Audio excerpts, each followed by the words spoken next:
Halo penjajah dunia, tahukah kamu bahwa di beberapa negara di dunia, jumlah perempuan jauh lebih banyak dibanding laki-laki? Fenomena ini bukan sekedar kebetulan.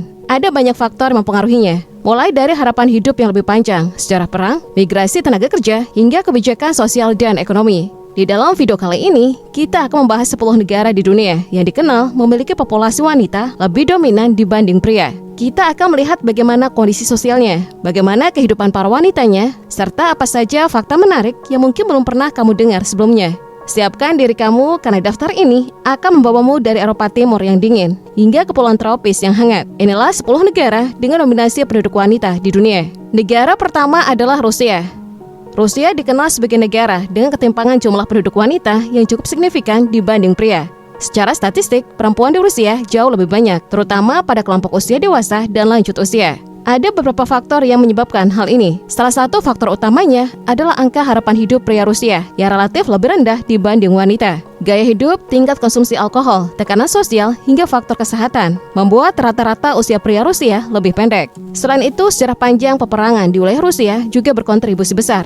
Dampak perang dunia dan konflik-konflik lainnya meninggalkan jejak demografis yang masih terasa hingga sekarang. Di kota-kota besar seperti Moskow dan Saint Petersburg, kamu akan melihat banyak wanita berpendidikan tinggi, aktif di dunia kerja, dan memiliki peran penting dalam sektor profesional. Rusia juga terkenal dengan perempuan-perempuan yang mandiri dan kuat secara karakter. Negara berikutnya adalah Ukraina. Ukraina memiliki pola demografis yang hampir mirip dengan Rusia. Jumlah wanita secara keseluruhan lebih tinggi dibanding pria, terutama pada kelompok usia dewasa dan lansia. Faktor utama tetap sama, angka harapan hidup pria yang lebih rendah, serta dampak konflik berkepanjangan. Kondisi ekonomi dan sosial juga turut mempengaruhi struktur populasi. Menariknya, di banyak kota besar Ukraina, perempuan memegang peranan besar dalam dunia pendidikan, kesehatan, hingga pemerintahan lokal. Mereka menjadi tulang punggung banyak sektor penting. Dominasi populasi wanita di Ukraina juga menciptakan dinamika sosial yang unik, terutama dalam hal pernikahan, keluarga, dan migrasi. Selanjutnya kita menuju ke kawasan Baltik, yaitu Latvia. Latvia termasuk negara dengan rasio perempuan tertinggi di dunia dibanding pria.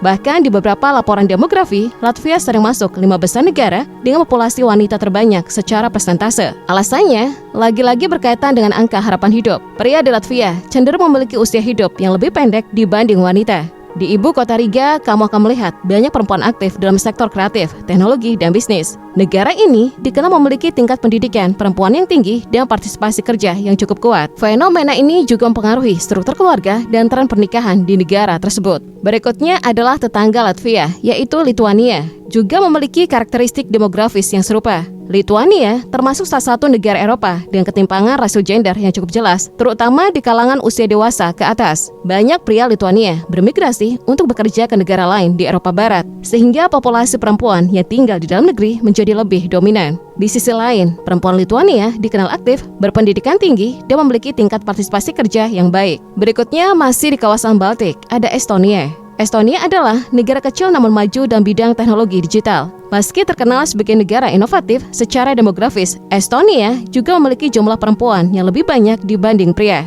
Perbedaan ini terlihat jelas pada kelompok usia lanjut. Wanita Estonia memiliki harapan hidup lebih tinggi dibanding pria. Negara ini juga dikenal memiliki kebijakan sosial yang cukup baik dalam mendukung perempuan bekerja dan berkeluarga. Berikutnya adalah Belarus. Belarus memiliki pola yang hampir sama dengan Rusia dan Ukraina. Perempuan lebih banyak secara keseluruhan, terutama pada usia dewasa dan lanjut usia. Sejarah, kondisi ekonomi, serta faktor kesehatan pria menjadi penyebab utama ketimpangan ini.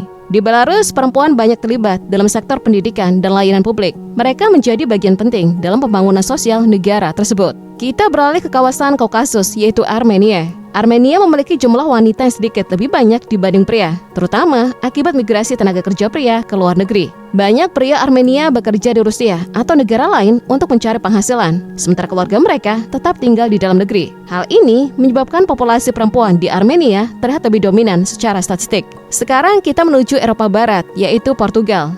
Portugal memiliki jumlah wanita yang lebih banyak, terutama pada usia lanjut. Seperti banyak negara Eropa lainnya, wanita Portugal memiliki harapan hidup lebih panjang dibanding pria.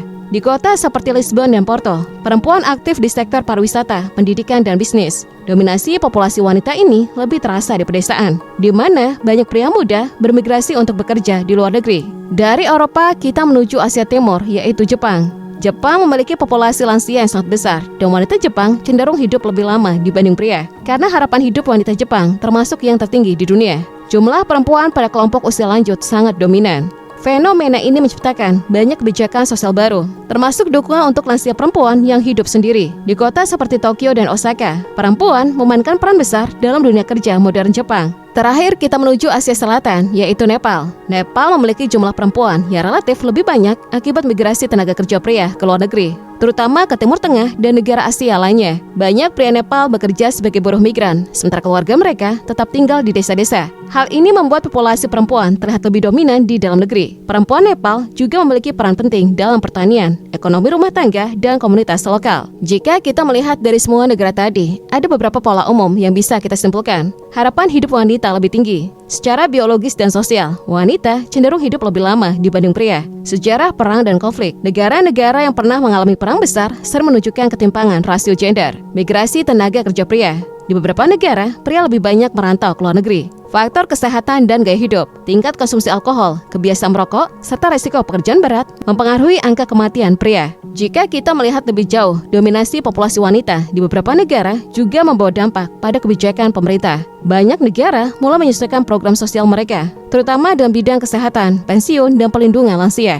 Karena perempuan hidup lebih lama, kebutuhan akan fasilitas kesehatan jangka panjang dan dukungan sosial menjadi semakin penting. Di negara seperti Jepang, pemerintah mengembangkan berbagai program khusus untuk lansia perempuan yang hidup sendiri. Sementara di Rusia dan Ukraina, isu kesehatan pria mulai menjadi perhatian serius untuk mengurangi kesenjangan harapan hidup. Fenomena ini juga mempengaruhi dinamika hubungan sosial dan pernikahan.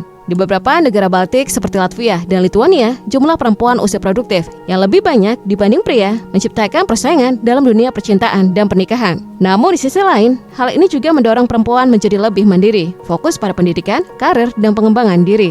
Dominasi populasi wanita bukan berarti ketidakseimbangan sosial, melainkan gambaran tentang bagaimana faktor sejarah, ekonomi, dan budaya membentuk struktur masyarakat. Bahkan di negara seperti Nepal, ketika banyak pria bekerja di luar negeri, perempuan justru tampil sebagai pengelola ekonomi keluarga dan pemimpin komunitas lokal. Pada akhirnya, komposisi penduduk hanyalah angka statistik. Yang lebih penting adalah bagaimana setiap negara memastikan kesetaraan kesempatan, kesejahteraan, dan kualitas hidup bagi seluruh warganya, baik perempuan maupun laki-laki. Fenomena ini menjadi pengingat bahwa demografi bukan sekedar data, tetapi cerminan perjalanan sejarah dan arah masa depan sebuah bangsa.